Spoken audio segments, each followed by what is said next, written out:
छत्तीसगढ़ का एक एरिया है धामनोद, जो कि एक ग्रामीण एरिया के आसपास आता है।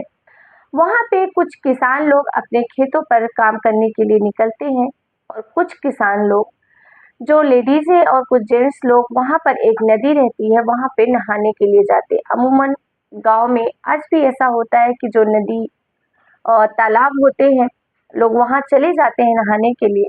लेकिन प्रॉब्लम ये थी कि आज का दिन रोज की तरह सामान्य नहीं था।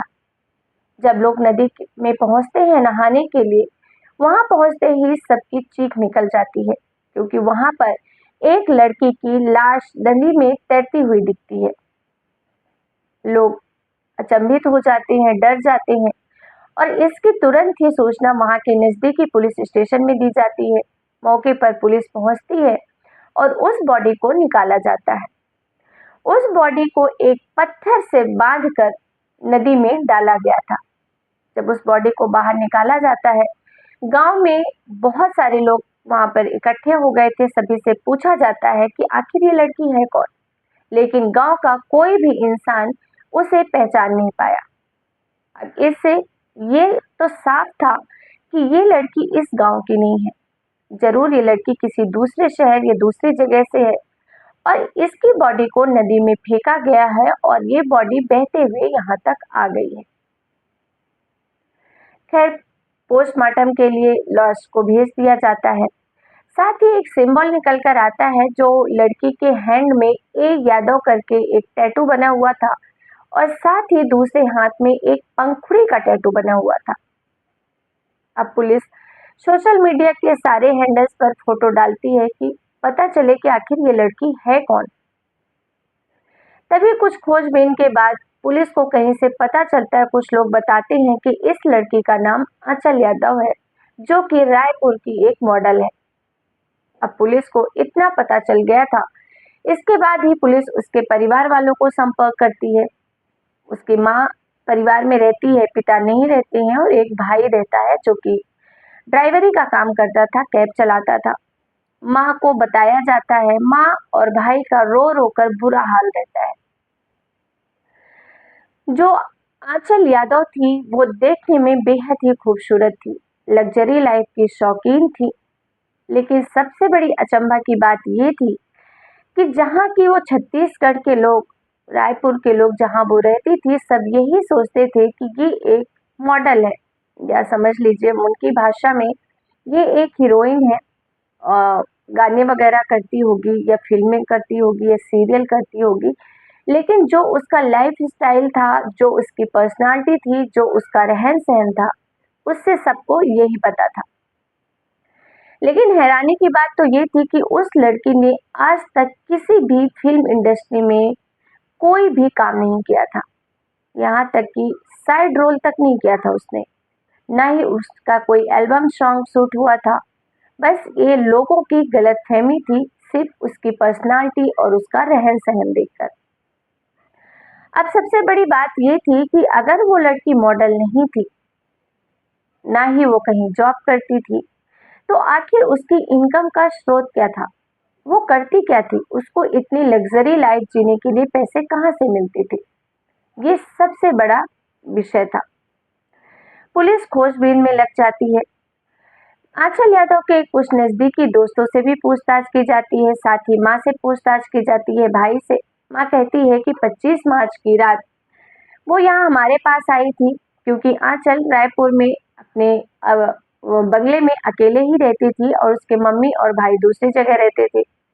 माँ कहती है कि वो आज ही यहाँ आई थी, बोले कुछ काम है कोर्ट में, और शाम के समय वो किसी के साथ कार में बैठकर चली गई थी। मैंने उसको बोला भी था कि इतनी रात में कहाँ जा रही हो, कल चले जाना, लेकिन उसने कहा कि मुझे बहुत अर्जेंट काम है, इसलिए मैं जा रही हूँ, अभी थोड़ी देर में आ जाऊंगी। अब ये बात हो जाती है। दूसरी तरफ जो पुलिस है, वो उसके दोस्तों से पूछताछ शुरू करती है। उसमें से जो एक उसकी खास सहेली होती है, वो कहती है कि आंचल यादव एक तांत्रिक के जाल में भी फंसी हुई थी। कोलकाता का तांत्रिक था, जो अक्सर ही उसके बंगले पर आया जाता था और बंगले में आकर उसके साथ उसके बिस्तर पे ही सोता था। उसकी फ्रेंड का कहना था कि ये बात आंचल ने उसे खुद बताई थी कि वो जो तांत्रिक है वो उसके साथ अपना फिजिकल रिलेशन भी बनाता है जब भी वो आता है। साथ ही तांत्रिक ने उसे ये कहा था कि तुम 3 कुत्ते पालो और उनके साथ ही आप सो। सूत्रों का तो यहाँ तक कहना है कि कुत्तों के साथ भी वो गलत संबंध बनाती थी। अब इस बात में कितनी सच्चाई है ये हमें भी नहीं पता। खैर ये पूछताछ शुरू होती है, तांत्रिक को ढूंढने की कोशिश की जाती है लेकिन तांत्रिक का कोई अता पता नहीं चलता, क्योंकि तांत्रिक के बारे में जब कुछ समय के बाद आंचल को भी पता चलता है कि ये तांत्रिक उसके साथ कुछ गलत कर रहा है, यानी जो फिजिकल रिलेशन था वो तो वो खुद की मर्जी से बनाती थी, या फिर कहिए कि वो अपनी कोई इच्छा पूरी करना चाहती थी जो काला जादू का सहारा लेकर। और तांत्रिक ने उसे ऐसा कहा था कि ऐसा करने से ये हो जाएगा, और उसी के चलते वो अंधविश्वास के चलते वो तांत्रिक के साथ अवैध संबंध बनाती थी। लेकिन जब कुछ समय बीत जाता है तो उसको ये एहसास होने लगता है कि ये तांत्रिक झूठ बोल रहा है और मैं इसके जाल में फंस चुकी हूँ, क्योंकि तांत्रिक ने सिर्फ फिजिकल रिलेशन ही नहीं बनाए थे बल्कि इससे कई लाख रुपए भी ठगे थे।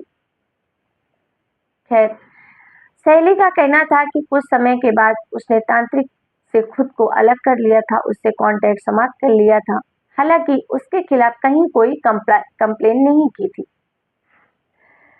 समय बीतता रहता है, पूछताछ शुरू होती है।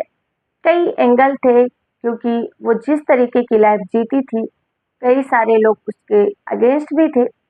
हर एंगल से पुलिस जांच शुरू करती है लेकिन पुलिस के हाथ निराशा ही लगती है।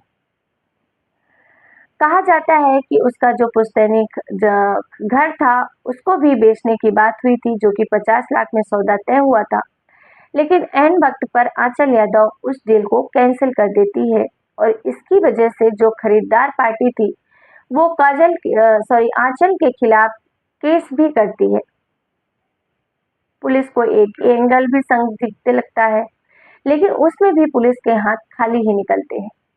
पुलिस काफी परेशान हो जाती है। खैर पुलिस और जांचबीन शुरू करती है, तभी पुलिस को पता चलता है कि कुछ साल पहले, लगभग 2 से 3 साल पहले, आंचल यादव के खिलाफ पुलिस में एक रिपोर्ट आई थी, जालसाजी की रिपोर्ट थी, और जिसके चलते आंचल पुलिस कस्टडी में 2 से 3 महीने गुजारती है।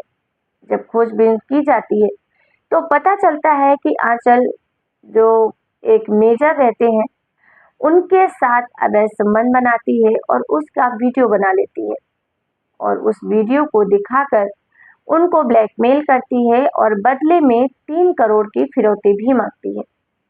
और इस बात से परेशान होकर वो मेजर पुलिस के पास चले जाते हैं और इसी पुलिस केस में आंचल 3 महीने जेल में गुजारती है और जेल से निकलने के बाद वो अपने माँ बाप से अलग जाकर रायपुर में एक लग्जरी घर लेती है रेंट पे और वहाँ अकेले रहने लगती है। खैर जब आंचल के घर की जांच शुरू होती है तो वहाँ पर कई आपत्तिजनक वीडियो मिलते हैं, कई सीडी मिलती है, कई पेन ड्राइव मिलती है जो कि अलग अलग लोगों के साथ रहती हैं। और इस बात से ये समझ पाना जरा मुश्किल नहीं था कि आंचल एक अय्याश किस्म की लड़की थी जिसके लक्षण ठीक नहीं थे और इसी वजह से वो शायद लग्जरी लाइफ जीती थी। उसके बहुत बड़े-बड़े लोगों के साथ उठना बैठना था, यहाँ तक कि रायपुर, दुर्ग, आसपास के जो भी अच्छे शहर थे, वहाँ के जो नामजादे लोग थे, अच्छे पैसे वाले लोग थे, उनके साथ आंचल के रिलेशन थे, उनके साथ आंचल का उठना बैठना था और जिनका नंबर भी आंचल के मोबाइल में फिट था, सेव था। जब आंचल की कॉल डिटेल्स निकलवाई जाती है तो पता चलता है कि उस एक दिन में आंचल के पास लगभग 30 से 40 कॉल आते हैं और ये सारे कॉल्स ही एक सभी अच्छे घर के लोगों के होते हैं, यानी कि पैसे वाले, रुतबे वाले लोगों के होते हैं। लेकिन इतने सारे लोगों से पूछताछ के बाद भी पुलिस के हाथ कोई भी हिंट नहीं लगती, कोई सुराग नहीं लगता। पुलिस अब ये जांच पड़ताल में आता है, कोई उसे कहता है कि शायद उसके माँ और उसके भाई से आंचल की थोड़ी कम बनती थी। इस बात से आप अंदाजा लगा सकते हैं कि आंचल ने 3 कुत्ते पाल रखे थे। 3 कुत्तों में एक कुत्ते जो उसे सबसे प्यारा था, उसका नाम उसने जिम्मी रख रखा था। अब जिम्मी उसने क्यों रखा था, इसके पीछे भी एक नफ़रत थी, एक वजह थी। दरअसल जो आंचल यादव का भाई होता है, जो कैब चलाता था, उसका नाम भी, निकनेम भी जिम्मी ही होता है। और वो अपने भाई से इतनी नफ़रत करती थी, इतनी नफ़रत करती थी, और उसी के चलते उसने अपने कुत्ते का नाम जिम्मी रखा था। और अपने भाई से वो नफ़रत इसलिए करती थी क्योंकि उसकी जो ऐसी ज़िंदगी चल रही थी, वो जिस किस्म की लड़की थी, उसके भाई को वो बिल्कुल पसंद नहीं आता था। सोशल मीडिया पर बहुत पोस्ट करती थी, अश्लील पोस्ट करती थी। उसके जो रहने-सहने का ढंग था, उसकी जो बियरिंग थी, उसका जो लाइफ़स्टाइल था, वो उसके भाई और उसकी माँ को बिल्कुल पसंद नहीं था।